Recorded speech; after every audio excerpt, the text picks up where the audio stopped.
Hello. അപ്പോൾ ഇന്ന് അടിപൊളി കൂർക്കുപ്പേരി ഒന്ന് ഉണ്ടാക്കിയല്ലോ. അപ്പോൾ സീസണാണല്ലോ കൂർക്കയുടെയും അതുപോലെ തന്നെ നിലക്കടല, സ്വീറ്റ് പൊട്ടാറ്റോ, അങ്ങനെ കുറേ സീസണായിട്ടുണ്ട് അല്ലേ. അപ്പോൾ സീസൺ ആവുന്ന സമയത്താണ് കേട്ടോ അങ്ങനെ രുചിയുള്ള നമുക്ക് ഐറ്റംസ് കിട്ടുക. അപ്പോൾ ഒന്ന് ഉണ്ടാക്കില്ല. അതിനായിട്ട് ഒരു പാൻ വെച്ച് കൊടുക്കുക, അതിലോട്ട് വെളിച്ചെണ്ണ ഒഴിച്ച് കൊടുക്കാം.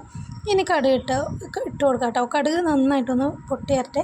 ഇനി ഇതിലോട്ട് ചെറിയുള്ളി അരിഞ്ഞതും അതുപോലെ തന്നെ വെളുത്തുള്ളി അരിഞ്ഞതും കപ്പൽമുളക് അരിഞ്ഞതും കുറച്ച് കറിവേപ്പിലയും കൂടി നമുക്ക് ഇതിലോട്ട് ഇട്ട് കൊടുക്കാം. അപ്പോൾ നന്നായിട്ടൊന്ന് മൂപ്പിച്ചെടുക്കാം കേട്ടോ. അപ്പോൾ നന്നായിട്ടൊന്ന് മിക്സ് ചെയ്ത് കൊടുക്കാം. അപ്പോൾ അടിപൊളി ടേസ്റ്റാണ് കേട്ടോ. അപ്പോൾ എന്തായാലും ഇതുപോലെ ഒന്ന് ട്രൈ ചെയ്ത് നോക്കുക. ചുമ്മാ അത് പറയുന്നല്ല കേട്ടോ. ഇനി ആവശ്യത്തിന് കുറച്ച് ഉപ്പും കൂടി ഇട്ട് കൊടുക്കാം. ഇനി ഒരു 1/4 ടീസ്പൂൺ മഞ്ഞൾപ്പൊടി, 1 ടീസ്പൂൺ മുളക് പൊടിയും കൂടി ഇട്ട് നന്നായിട്ടൊന്ന് മിക്സ് ചെയ്ത് കൊടുക്കാം. അപ്പോൾ ഇതുപോലെ മിക്സ് ചെയ്ത് കൊടുക്കാം. ഇനി നമുക്ക് അരിഞ്ഞ് വെച്ച കൂർക്ക ഇതിലോട്ട് ഇട്ട് കൊടുക്കാം.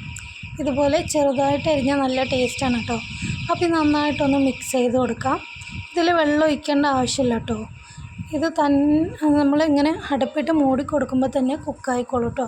അപ്പോൾ ഇതുപോലെ അടപ്പിട്ട് മൂടി കൂർക്കയൊക്കെ ഒന്ന് നന്നായിട്ടൊന്ന് കുക്കായി വരട്ടെ കേട്ടോ. അപ്പോൾ ഇതുപോലെ എന്തായാലും നിങ്ങൾ ഉണ്ടാക്കി നോക്കുക. വെള്ളച്ചോറിന് കഴിക്കാനാണെങ്കിലും ചോറിൻ്റെ കൂടെ കഴിക്കാനാണെങ്കിലും അതുപോലെ കഞ്ഞിയുടെ കൂടെ കഴിക്കാനായാലും അടിപൊളി ടേസ്റ്റാണ് കേട്ടോ. എന്തായാലും നിങ്ങൾ ഉണ്ടാക്കി നോക്കിയിട്ട് ഫീഡ്ബാക്ക് അറിയിക്കുക കേട്ടോ.